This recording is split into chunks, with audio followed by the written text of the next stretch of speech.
What's the fastest I learned why my grandmother labeled every single jar? I found out exactly why my grandmother labeled every single jar in her pantry at 11:43 p.m. on a Wednesday night, standing in her kitchen with a police officer, a broken mason jar at my feet, and my uncle's wife screaming that I was the one who'd been poisoning the family for months. The detective holding the evidence bag looked at me with that specific kind of pity that makes your stomach drop and said, "Son, we're going to need you to come down to the station." I remember thinking it was absurd because I'd only come over to water Graham's plants while she recovered from hip surgery. I'd been doing it for 3 weeks. I had a key. I had permission. And now I was being accused of attempted murder because I'd accidentally knocked over a jar of what I thought was just pickled beets. My grandmother Ruth had lived in the same house in suburban Cleveland for 53 years. Every surface, every drawer, every single container had a label. Not just the pantry jars, but everything. Medicine bottles had labels over the pharmacy labels. Tupperware had labels listing contents and dates. Even her jewelry box had tiny labels inside identifying which pieces came from whom. My whole life, I'd watched her mark everything with that ancient label maker that printed black letters on white tape, the kind you had to squeeze hard enough to leave indents in your palm. We used to joke about it. My dad called her the labeler. My aunt once bought her a fancy electronic label maker for Christmas, and Graham returned it the next day. She liked her old one just fine, she said. It worked. Why change it? I was 26, working as a systems analyst for a medical software company, living in an apartment 40 minutes away. When Graham fell and shattered her hip that October, the family divided up responsibilities. Dad took her to appointments. Aunt Lisa handled her bills and medications. Uncle David and his wife Stephanie said they'd check on her at the rehab facility. I volunteered for plant duty because it seemed easy, and I loved Graham's house. It smelled like vanilla and old books, and she always had those butter cookies in the tin that looked like the tin they came in. I'd go over every other evening after work, water the plants, check the mail, make sure everything looked secure. Simple. Peaceful. A break from my actual life, which had recently imploded after my girlfriend of 4 years left me for her CrossFit instructor. The first time I noticed something odd was the second week. I'd finished watering and decided to grab a snack. Graham always told me to help myself to anything. I opened the pantry and stood there looking at the rows of labeled jars, pickled vegetables, jams, relishes, things she'd canned from her garden. Every jar had 2 labels. The first label, in her handwriting with that label maker, said what it was. Dill pickles, September 15th, 2024, or strawberry jam, June 22nd, 2024. But then there was a second label, a small one, just a number. Some jars had a 1, others had a 2, a few had a 3. I grabbed a jar of what looked like applesauce marked with a 1 and took it home, figuring I'd ask her about the numbering system when I visited her next. When I asked her about it on Sunday at the rehab center, her whole face changed. She was sitting in one of those high-backed chairs, her leg elevated, looking small and breakable in a way that made my chest tight. She stared at me for what felt like a full minute, then asked me which jar I'd taken. The applesauce with a 1 on it, I told her. She nodded slowly, patted my hand, and said, "The 1s are safe, honey. Only ever eat the 1s. Then she changed the subject to ask about my job, and when I tried to circle back to the jars, she got agitated and said she was tired. A nurse came in and suggested I let her rest. I left confused and vaguely unsettled, but I chalked it up to pain medication or the stress of recovery. Graham was 81. Maybe she was getting a little confused, but it stuck with me. That night, I couldn't sleep.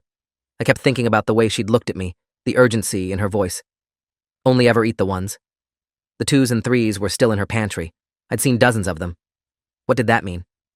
The next evening, I went back to her house with a different purpose. I stood in front of that pantry for 20 minutes, examining every jar. Most had 1s. Maybe 20% had 2s. Only 5 or 6 had 3s. I pulled out a jar of pickled beets marked with a 3, held it up to the light. It looked completely normal. Same color as the jars marked with 1s. Same liquid. Same everything. I put it back, took a step away, then grabbed it again. I opened it. It smelled like pickled beets. I grabbed a fork from the drawer, speared a beet, and brought it close to my mouth before my grandmother's voice echoed in my head so loudly I actually flinched. Only ever eat the 1s. I put the beet back in the jar, sealed it, and stood there feeling ridiculous. What was I doing? My grandmother had a quirky organizational system. So what? Except it wasn't quirky. It was specific. It was urgent. She'd looked scared when I asked about it. I grabbed my phone and took pictures of every jar in the pantry, making sure the numbers were visible. Then I did something that felt paranoid at the time, but would later save my life. I took that jar of pickled beets marked with a 3, sealed it in a plastic bag, and brought it home. I put it in my refrigerator and stared at it for an hour, trying to decide if I was overreacting. My phone buzzed. Text from Stephanie, my uncle's wife. "Hey, heard you stopped by to see Ruth. So sweet of you. David and I are heading there tomorrow if you want to join." I texted back that I had to work. Something about her message felt off, but I couldn't place what. Thursday evening, I returned to Graham's house and found Stephanie there. She was in the kitchen with 2 shopping bags, putting things away. Oh, she said when I walked in, hand flying to her chest. You scared me. I was just dropping off some groceries for Ruth, for when she comes home. She smiled, but it didn't reach her eyes. I noticed she was sweating despite the house being cool. That's nice of you, I said, moving toward the pantry. She stepped sideways, blocking me. I already organized everything, she said quickly. Threw out some expired stuff. You know how Ruth is, she keeps things forever. My stomach flipped. You threw things out? From the pantry? Stephanie nodded, still smiling. Just a few old jars. They were from like 2 years ago. She gestured to a garbage bag by the door. I was just about to take it out. I moved before I could think about it, grabbing the garbage bag. Stephanie's smile vanished. What are you doing? She asked. Those are garbage. I opened the bag. Inside were at least 15 jars, all of them labeled with 3s, every single one. My hands started shaking as I pulled them out, lining them up on the counter. Pickled green beans, bread and butter pickles, tomato relish, peach preserves, all marked with 3s, all in perfect condition, none of them expired. Why would you throw these away? I asked. My voice came out harder than I intended. Stephanie's face flushed red. They looked old, she stammered. I was trying to help. I looked her directly in the eyes. These are from this summer. They're fresher than half the stuff still in there. She grabbed her purse. You know what? I don't need this. I was doing something nice. If you want to keep Ruth's hoarding, fine. She was out the door before I could respond. I stood in that kitchen with 15 jars marked with 3s, and I knew. I didn't know what I knew, but I knew it was bad. I called my dad. He answered on the 3rd ring, sounding distracted. I told him about the numbering system, about Graham's warning, about Stephanie throwing away all the 3s. There was a long silence. She's been through a lot, Dad finally said. The medication might be making her paranoid. I pressed. Dad, she was specific. She said only eat the ones, and Stephanie just tried to throw away every 3 in the house. Another pause. Maybe Stephanie thought she was helping, he said. Don't borrow trouble. But his voice had changed. He was using his careful voice, the one from when I was a kid, and he was trying to protect me from something. Dad, I said, what's going on? He sighed. Your uncle's been having money problems. Stephanie mentioned they might need to move in with Ruth for a while. Let me make some calls. Don't eat anything from those jars. Click. That night, I couldn't sleep again. I kept thinking about Graham labeling every single jar. For how long? Why? I pulled up my photos of the pantry and started making a list. 1s far outnumbered everything else. 2s were scattered throughout. 3s were all recent, all from this past summer and fall. I grabbed my laptop and started Googling poison in canned foods and immediately regretted it. The internet is a dark place at 2 in the morning when you're spiraling. But I learned that botulism was hard to detect visually, that small amounts of certain substances could be added to foods without changing taste or appearance, that home canning, if done wrong, could create the perfect environment for toxins. I slammed the laptop shut and told myself I was being insane. But then I remembered Stephanie's face when I grabbed that garbage bag. The sweat. The panic. You know what? I don't need this. Friday morning, I called in sick to work and drove straight to the rehab facility. Graham was in physical therapy, so I waited in her room, pacing. When they wheeled her back in, she looked exhausted. The therapist left, and I pulled a chair close. Graham, I said, I need you to tell me about the jars. She looked at me for a long moment, and her eyes filled with tears. Oh, honey, she whispered. I was hoping you wouldn't notice. My throat went tight. Graham, what's happening?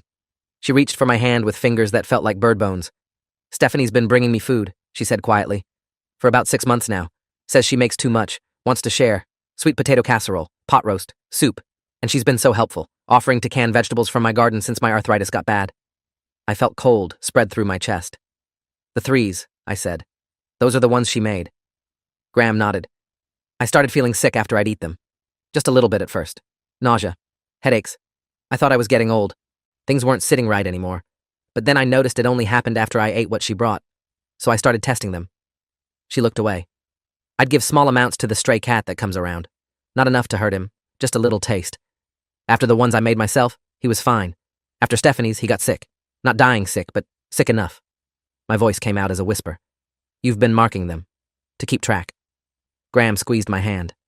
I didn't want to believe it. David's my son. I kept thinking maybe I was wrong, maybe it was coincidence. So I kept the jars, labeled them, watched the pattern. 1s are mine. 2s are store-bought things I know are safe. 3s are hers. The room felt like it was tilting. Graham, why? Why would she? But I knew. Money. Dad had said they were broke, and Graham owned that house free and clear, had a decent nest egg from when Grandpa died. If something happened to her, it would be split between Dad and Uncle David. I need to tell Dad, I said. I need to call the police. Graham's grip tightened. I don't have proof, she said. Not real proof. Just an old woman's paranoia and a sick cat. Who's going to believe me? David will say I'm confused. Stephanie will cry and say she was trying to help. They'll put me in a home and take everything anyway. Her voice cracked. That's why I didn't say anything. I just stopped eating the threes and hoped eventually they'd give up. I sat there holding my grandmother's hand while she cried quietly, and something in me shifted. The fear and confusion crystallized into something else, something cold and clear. I took one of the jars, I told her. A 3. Pickled beets. It's in my fridge. Graham's eyes widened. You didn't eat any? I shook my head. You told me only eat the ones. I listened. Relief washed over her face, followed immediately by fear. You need to throw it away. If Stephanie finds out... I stood up. No, I said. I'm getting it tested. There's a lab in Akron that does food safety testing. I looked it up this morning. They can check for contaminants, toxins, anything that shouldn't be there. Graham grabbed my arm. Honey, that will make them desperate. If they know we're onto them... I kissed her forehead. Then we moved fast. How many relatives do you trust? Really trust? Over the next 3 hours I made calls. First to my dad, who listened in complete silence, and then said 5 words. I'll be there in 30. Then to my dad's best friend, Detective Frank Morales, who'd been in our family orbit for 25 years and had eaten Thanksgiving dinner at our house more times than I could count. Frank was 62, 3 years from retirement, with a face like a clenched fist and a reputation for hating exactly one thing: people who hurt the elderly. When I told him what we suspected, there was a pause, then, don't touch anything else. I'm making calls. Next, I called my cousin Laura, Uncle David's daughter from his first marriage. She'd been estranged from him for years after he chose Stephanie over his kids in the divorce. She was a nurse practitioner in Pittsburgh, whip-smart and vindictive as hell when provoked. She answered with, "This better be good." 5 minutes later, she said, "I'm driving up tonight. Don't do anything stupid before I get there." If you are enjoying this story already, please subscribe to see more stories like this. Dad arrived first, walking into Graham's room looking like he'd aged 10 years. He hugged her for a long time, and I heard him whisper, "I'm sorry, Mom. I'm so sorry." Then he turned to me with an expression I'd never seen before, something hard and purposeful that made me realize I'd only ever seen the gentle version of my father. "Where's the jar?" he asked. I told him. He nodded. "Detective Morales is meeting us at the house in 90 minutes with someone from the county health department. We're going to document everything before we submit anything for testing." He looked at Graham. "Mom, I need you to write down everything, every time you felt sick, what you ate before, dates if you remember them. Every time Stephanie brought you food, every jar you marked as a 3. Can you do that?" Graham was already reaching for the notebook on her bedside table. We left her there with a nurse we trusted. Dad had made calls, pulled strings, ensured someone would be with her every moment until this was over. As we drove to her house, Dad's hands were white-knuckled on the steering wheel. "She tried to kill my mother," he said quietly. "Over money. Over a house." His voice broke. "She made casseroles and smiled and offered to help, and she was poisoning her." I didn't know what to say. What do you say when your family splits open like this? When the people at Sunday dinner turn out to be monsters? We rode the rest of the way in silence. Detective Morales was waiting in the driveway with a woman who introduced herself as Dr. Patricia Vance, epidemiologist with the county health department. She was maybe 50, with gray-streaked hair and a bun, and the kind of calm competence that made you trust her immediately. "I understand we're looking at possible food contamination with intent to harm," she said, pulling on latex gloves. "I need to be clear. This is not yet a criminal investigation. We're establishing whether there's cause for concern. Everything we do here is documented, photographed, and will be admissible should this proceed further." She looked at me. "You found a pattern in the labeling?" I nodded and pulled out my phone, showing her the photos. She studied them carefully. "Systematic. Deliberate. This is someone tracking potential threats." She looked at Morales. "I want every jar marked with a 3. I want samples from 1s and 2s as controls, and I want to know who had access to this house." The next 4 hours were surreal. Dr. Vance and her assistant cataloged every jar in that pantry, photographing them, documenting the labels, carefully extracting samples. They found 23 jars marked with 3s total. I'd rescued 15 from the garbage, and 8 were still on the shelves. Every single one had been either brought by Stephanie or canned by her as a favor. Dr. Vance worked with precise efficiency, barely speaking except to dictate notes into a small recorder. Subject jar 43, peach preserves, labeled 3, dated August 18th, 2024. Seal intact, no visible irregularities, sample extracted for full toxicology panel. Over and over. The science of it was comforting somehow, turning fear into data. Detective Morales pulled me aside while they worked. "Your cousin Laura called me," he said. "Told me some things about your uncle and Stephanie. Gambling debts, maxed credit cards. They're going to lose their house in January, unless they come up with $40,000. My stomach dropped. "Graham's house is worth way more than that." Morales nodded. "Zillow estimates $380,000. Plus, she's got life insurance, savings, split 2 ways between your dad and uncle. David's looking at close to $300,000 if something happens to her. He looked at me with those cop eyes that have seen too much. People have killed for a lot less. But this is patient, methodical. This is someone who planned to make it look like natural causes. Old woman gets sick, wastes away, dies of complications. No one questions it. Dad overheard and walked over, his face gray. How long do the tests take? He asked Dr. Vance. She looked up from labeling a sample container. Full toxicology panel. We're looking at 3 to 5 days for preliminary results. Could be 2 weeks for comprehensive analysis. But I'm flagging this as priority given the suspected elder abuse angle. She pulled off her gloves. In the meantime, I'm filing a report with Adult Protective Services. Your mother is not safe with unrestricted family access. I'm recommending supervised visitation only and a temporary restraining order against anyone suspected of the contamination. Morales added, and I'm opening a formal investigation. This goes beyond health department jurisdiction. We're looking at attempted murder. The words hung in the air. Attempted murder. My uncle's wife had tried to murder my grandmother. Had been trying for months, slowly, carefully, waiting for her to waste away. I felt sick. Dad looked like he might throw up. What do we do now? I asked. Morales checked his watch. Now? Now we wait for the evidence to come back. In the meantime, I need statements from everyone. I need documentation of every interaction, every gift of food, every time your grandmother got sick. I need medical records showing the pattern of illness. And I need you all to act completely normal. He looked at us seriously. If they suspect we know, they'll run or destroy evidence. Your mother goes back to rehab. You go back to work. We play this quiet until we have something solid. But Stephanie didn't give us the chance to play quiet. That night, around 9, my phone rang. Unknown number. I almost didn't answer. Hello? Stephanie's voice came through, tight and angry. I know what you're doing, she hissed. I know you took those jars to be tested. You're trying to frame me because you're jealous that David and I are close with Ruth. My heart hammered. I don't know what you're talking about. She laughed, sharp and bitter. Don't play stupid. I drove by the house earlier, saw the county health car, saw the detective. You think you're so smart? Ruth is old and confused. She's been sick because she's 81 and falling apart. Everyone knows that. And when your little tests come back showing nothing, you're going to look like the crazy one. I stayed quiet, hand shaking. She continued, voice dropping lower. You should be careful. Making accusations like this tears families apart. Your dad and David are brothers. Ruth wouldn't want this. Maybe you should think about what you're risking before you destroy everything. Click. I immediately called Morales. He told me to write down everything she'd said, word for word, while it was fresh. She's panicking, he said. That's good. Panicked people make mistakes. Then he added, but she's also right to be worried. These tests might not show anything actionable. Lots of things can make an old person sick that aren't illegal. We need more. Laura arrived around midnight, walking into Dad's house where we'd all gathered with the energy of someone ready for war. She dropped a folder on the kitchen table. Medical records, she said. I called in favors, got copies of Graham's charts from her doctor for the past year. Look at this. She spread out papers marked with highlighted sections. April, she comes in complaining of nausea and dizziness. Blood work is slightly off, but nothing definitive. June, same thing. August, worse. September, she's lost 12 pounds and her potassium is tanking. October, she falls, officially because of the rug. But look at this note. Patient reports feeling weak and disoriented before fall. Laura looked at us. This is a pattern. This is consistent with chronic low-level poisoning. Dad's voice was hoarse. What could cause that? What could she have been using? Laura pulled out her laptop. I've been researching. Lots of options. Small amounts of certain things added to acidic foods like pickles or tomatoes. Hard to detect without knowing what to look for. Could be heavy metals. Could be specific plant-based toxins. Could be medications in small doses. The beauty of it, if you're a psychopath, is that in an elderly person, the symptoms look like natural decline. Fatigue, nausea, confusion, weakness. Every doctor would assume it's just age or underlying conditions. She looked at me. When do we get the test results? I told her 3 to 5 days. She nodded. Then we used that time to build the circumstantial case.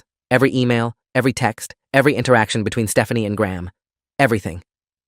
We worked through the night. Dad went through Graham's email and found dozens of messages from Stephanie over the past 6 months. Just made too much ziti. Can I drop some by? Found this great recipe for pickled peppers. Want me to make you a batch? I know your arthritis is bad.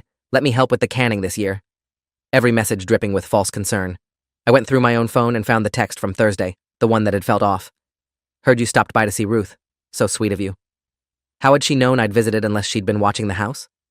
Laura pulled phone records. She had connections, didn't ask how, and found that Stephanie had called the rehab center 4 times in the week after Graham's fall, asking about her condition, her prognosis, when she'd be coming home. Sunday, Uncle David called Dad. I was there, sitting in the living room, when Dad put it on speaker. "Hey," David said, sounding tired. "Stephanie told me you guys are doing some kind of investigation into Mom's canned goods. What's that about?" Dad's voice was carefully neutral. "Just being cautious. She's been sick a lot." There was a pause. "Stephanie's really upset," David said. "She feels like you're accusing her of something. She's been nothing but helpful to Mom." Dad's jaw clenched. "I'm sure she has been." Another pause. "Look, I know money's tight for us right now. I know people talk. But we love Mom.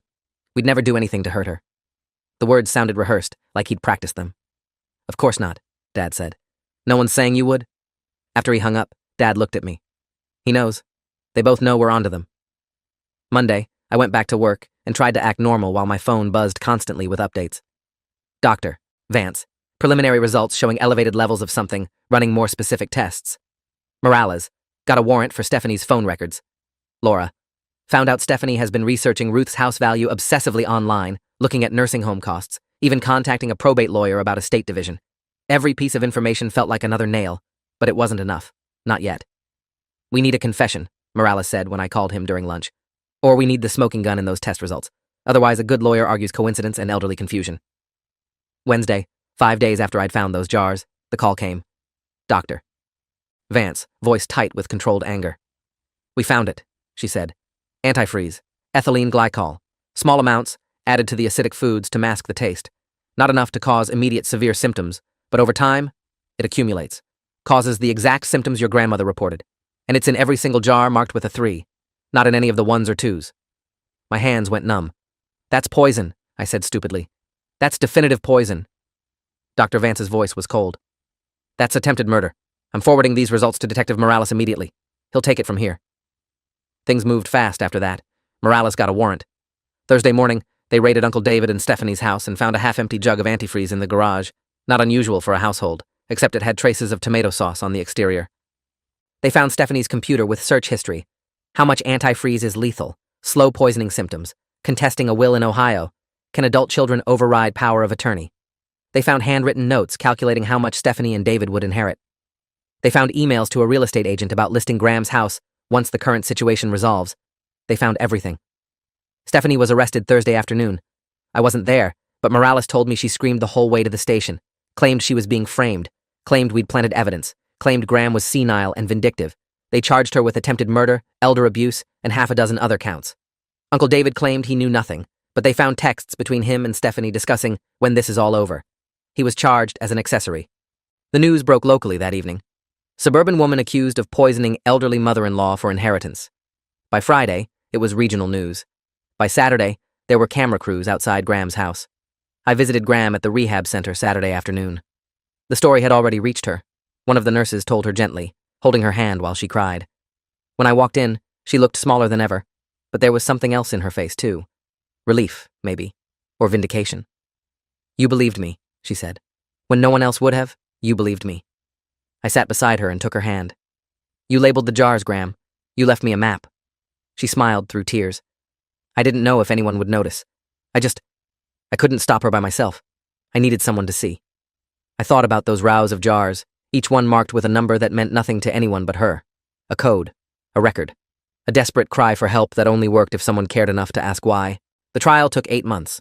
I won't detail all of it. The lawyers, the testimonies, the experts explaining how ethylene glycol metabolizes and damages organs. How Graham had been days or weeks away from kidney failure when she fell and went to rehab, when she stopped eating the poisoned food and her body began to slowly recover. The defense tried everything. Stephanie cried on the stand, claimed she'd been storing antifreeze in old jars and there must have been cross-contamination. Claimed Graham had always been paranoid. Claimed I'd manipulated evidence because I wanted the inheritance for myself. But the evidence was overwhelming. The search history, the financial motive, the systematic pattern. Graham's medical records showing improvement once she stopped eating the 3s. The fact that every single jar marked 3, and only those jars, contained poison. The jury deliberated for 6 hours. Guilty on all counts. Stephanie got 25 years. Uncle David got 12 for conspiracy and accessory charges. I watched from the gallery as they led them away, and I felt nothing. No satisfaction, no relief. Just exhaustion. Graham sat beside me, her hand in mine, and whispered, "It's over." But it wasn't. Not really. Uncle David was still my uncle. His kids, my cousins from his first marriage, had to process that their father had been willing to kill his own mother for money. The family was shattered in ways that would never fully heal. Graham came home 3 months after the trial ended. Dad and I helped her settle back into her house, which felt both familiar and haunted. She walked slowly to the pantry and stood there for a long moment, looking at the shelves we'd restocked with new jars, new food, new labels, all ones now. "I can stop numbering them," she said quietly. But the next week, when I visited, I noticed she'd labeled a new jar of strawberry jam with a 1. Old habits, maybe. Or maybe some wounds never completely close, and you just learn to live with the scars. I think about those jars sometimes, about how my grandmother developed an entire system to protect herself, and how close it came to not being enough. About how I almost dismissed it as quirky old person behavior. About how evil can wear the face of family, can smile and bring casserole and ask how you're doing while slowly killing you. The detective told me later that if I hadn't noticed the pattern, if I hadn't taken that 1 jar, if I'd been a week slower, the levels of ethylene glycol in Graham's system would have crossed the threshold from sick to dying, and by the time anyone figured it out, it would have been too late. Sometimes I wake up at night thinking about parallel universes where I didn't ask about the numbers, where I ate that pickled beet marked with a 3 and ended up in the hospital, or worse. Where Graham wasted away in that rehab center while everyone chalked it up to old age, and Stephanie started redecorating the house she'd murdered for. Those thoughts make my chest tight. But then I remember, she labeled the jars. Even in her fear, even alone, even when she thought no one would help her, she labeled them. She left evidence. She fought back the only way she could, and someone noticed. I noticed. Graham died 2 years later, peacefully, at home, surrounded by family who actually loved her. Natural causes, the kind you can't fake or force. She was 83. At the funeral, someone mentioned how organized she'd always been, how she'd labeled everything. Laura caught my eye across the room, and we both had to look away. Some people thought it was grief. It was, in a way. But it was also the weight of knowing what those labels had really meant, what they'd saved us from. I kept one of the jars, the pickled beets marked with a 3 that I'd taken home that first night, that Dr. Vance had tested and found poison in. It sits in my office now, empty and clean, the labels still visible. When people ask about it, I tell them it's from my grandmother, which is true, and that it reminds me to pay attention, which is also true. What I don't tell them is that it's a memorial to the fact that monsters can look like family, that love can be a lie, and that sometimes the only person who can save you is yourself, armed with nothing but a label maker and the desperate hope that someone, somewhere, will care enough to ask why. The fastest I learned why my grandmother labeled every single jar? 11:43 p.m. on a Wednesday, standing in her kitchen with a cop, a broken jar, and my uncle's wife screaming accusations. But the real answer is slower than that. It's in every jar she marked, every time she chose to document instead of deny. Every moment she held on to hope that her system would make sense to someone eventually. She labeled the jars because she was fighting a war no one else could see, and labels were her weapons. They saved her life. They saved mine too, in a way. Saved me from a world where I'd failed to notice, failed to care, failed to ask the simple question, why? Turns out that question was the only one that mattered. If you enjoyed this, you'll definitely want to see the next ones too. So subscribe now and let me know your take in the comments.